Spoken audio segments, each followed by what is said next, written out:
She did all the way, running 1:10.44 for the 1200. All set. Ready for action in the third of Doomben. Pharaoh's Prophecy in the on-track racing gold colours runs the favourite, but it's unsteady in the gates, Pharaoh's Prophecy. Racing, in the end, jumped away reasonably well, but there's a few there with it. But it's now accelerating through Pharaoh's Prophecy. Tasseray's got speed, as has Shipping Lane out three wide. They're the first three in the first call. Behind them was Flywheel, landing a good spot fourth on the fence, then Irama. Followed by Pimpernel, Longerno, Conqueror and Determination settles in last position by the 800 metres, and Pharaoh's Prophecy leads the way with Tasseray the outside. So the two big guns are 1, 2, and just for good measure, the third favourite Flywheel is in third.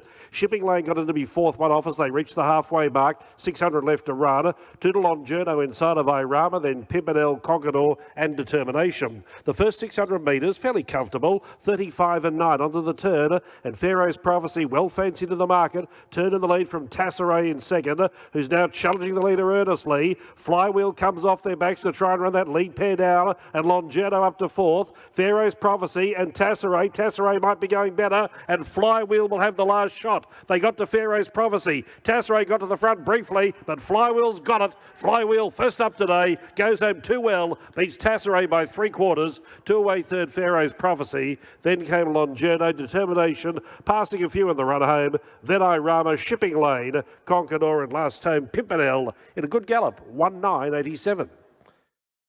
Yeah, so the top three in the market have run the trifecta with Flywheel at $4.20 and $1.50, getting his victory today at start number 11.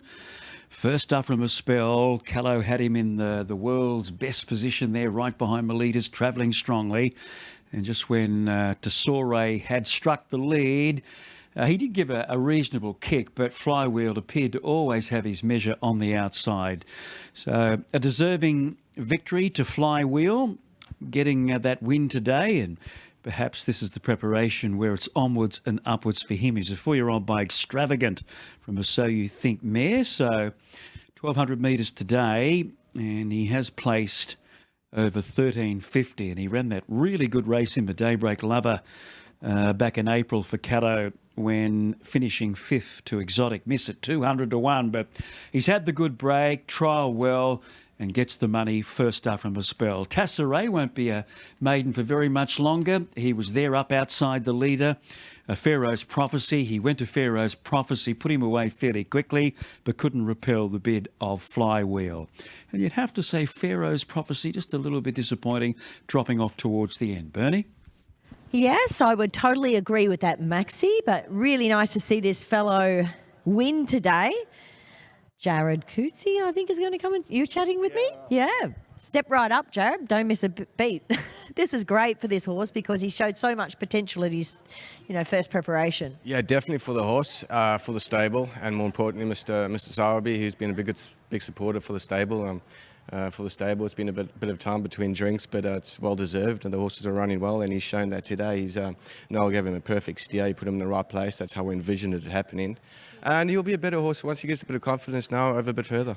Absolutely. I loved his sort of parade today. He was pretty cool and calm and collected. There's improvement to come, I know, but I liked his attitude. You would have liked to seen him when we were saddling him, Bernie. He wasn't bad. He's a bit of a lad, I won't lie. Oh, well, he butterwood and melt in his mouth once he got in the yard, and in the race he looked good. He's actually a superstar in the saddle. Once you're on him, he does everything right. He's a good track worker, and we've always had an opinion of him. It's nice to see him maybe go on with things now. I mean, he was only beaten about 3.5 lengths, I think, in the Daybreak Lover. No, quite right, and that's the sort of ability that we think he's got. So hopefully he'll just keep improving now. Lovely, big, strong horse. He is. He's well bred, and Mark Sowerby knows how to buy him, and he's very astute in that manner. And hopefully he goes on with it. Mark here today? He's not. I'm sure he's swimming somewhere, to be honest. Swimming. Beautiful. Enjoy the win. Thanks, Bernie. All right, there is Jared Coetzee. We'll have a chat now with jockey Noel Kello and get his thoughts on this guy, but everything looked to go really smooth then for you, and he showed good desire to want to win. Yeah, he had the right form and the right barrier. Makes it a lot easier for me. I just got a new Van Dyke said lead. I trialled it the other day, and the only thing that worried me a bit, so did Joe when we went out. It's only early, we're only 2 races down, but 2 litres of one, and I had the other one cold in race 2, and it just kept kicking. So that was my only concern, because I knew I wasn't a leader, but I just stalked him and come off the backs, and when I put it to him, he hit the line good. It's good for Mark Southey too. He puts a lot into racing, and had a bit of luck in Victoria and Queensland for him, so good on you, Mark. Yeah, it is great for Mark. We do wish him all the best. I think this horse has got lots of upside, though. I see him going through these lower classes particularly. Oh, definitely. I think I ran 4th or 5th in a stakes race last prep, so yeah, it's a nice kick-off, and Mark was pretty keen to get his maiden knocked over today, so it's a tick there, and thanks again to the Heathcote Yard who keep giving me a start and others follow, so it's great. Well done, Noel. Thank you. There he is, Noel Kello. Doing his best and getting Flywheel home here in the third. 2:11, 4 and 3. Home in 33.94, I think that's it. And they broke 110 here, so they were a much better class than the girls earlier. 109.75 the time there, Anthony.